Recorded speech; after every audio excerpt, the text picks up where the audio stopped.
we saw so many species, different kind of animal. They live together. We learn different nature of their type. Human beings are the same. We also animal, political animals. We need to learn from them. You can see even in the ant, they have a good organizing. You may the bee, very organizing. Together, teamwork, working together.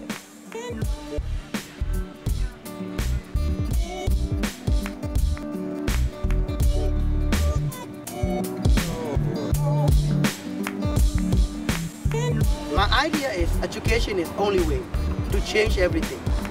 We need to educate the educator. We need to educate politicians. We need to educate the people of Myanmar. We need to educate the students. We need to educate everyone.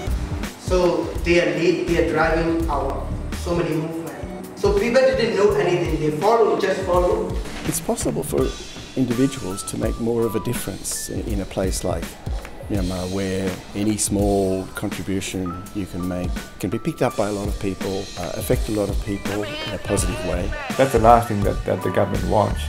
They sort of virtually wants to ban all students altogether, but they can't do that. It has to have an education system. So by just concentrating on trying to suppress students, they didn't look too much on the education of students, and the education went downhill, and the worth of the education system has sort of suffered tremendously. That in my country, everyone, they have to go to school, but the education that we receive in my younghood, that cannot help us to develop our critical thinking skill. So that the education is government established education system to brainwash people. As a student, I think we've kind of like in a system where we regurgitate everything that we learn from the textbook or the lectures in the exams, and that's how we learn. Even if we go to monastery and someone has to vow on the floor already, so the power dynamic is unequal. The same thing as when you go to class and you cannot challenge or ask a question to the teacher. That's the way being taught. So these practice and attitude need to be changed as well. So Fighting Peacock is trying to liberate from the restriction cycle, brutal oppression, and try to reach the freedom. I think it's very important to have some other kind of educational exposure in a place like Myanmar, which is still very hidebound by traditional ways. The school system, the curriculum, the teaching methods are very antiquated.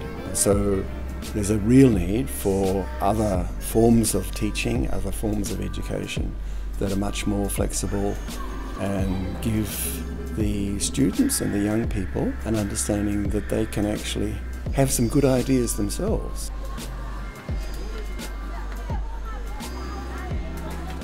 When I was 14 years old, one day some so-called Buddhism, they came and destroyed our tea shop. At this time, many questions came to my mind that why they target us, and then why they hate us, because that is actually not related with us. We haven't seen any single Afghanis in my life. Finally, I found out the solution that is because of the education that they receive.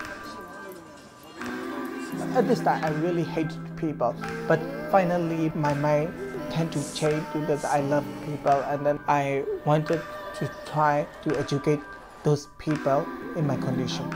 That's why I chose to be an educator.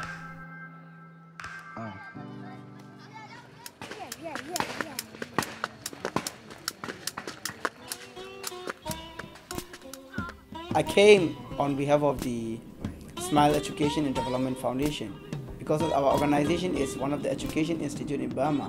Where we commenced our descent, present indications have us arriving on the bay at 10:45 for local Sydney time. So we needed more collaboration between the outside academic institution.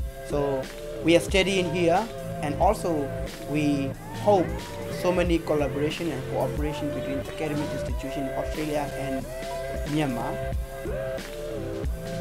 We attend some seminars like dynamic civic engagement.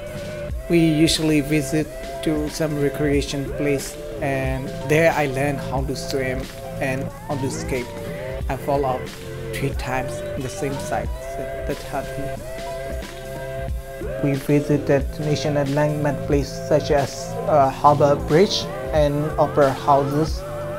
We went to Canberra.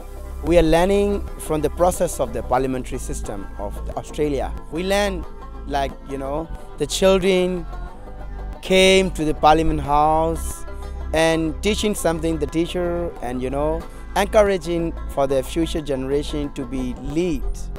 That's very good. In our country, what we think about politics is very bad.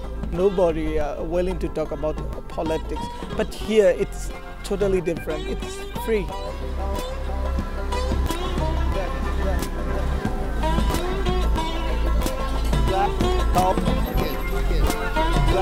Top.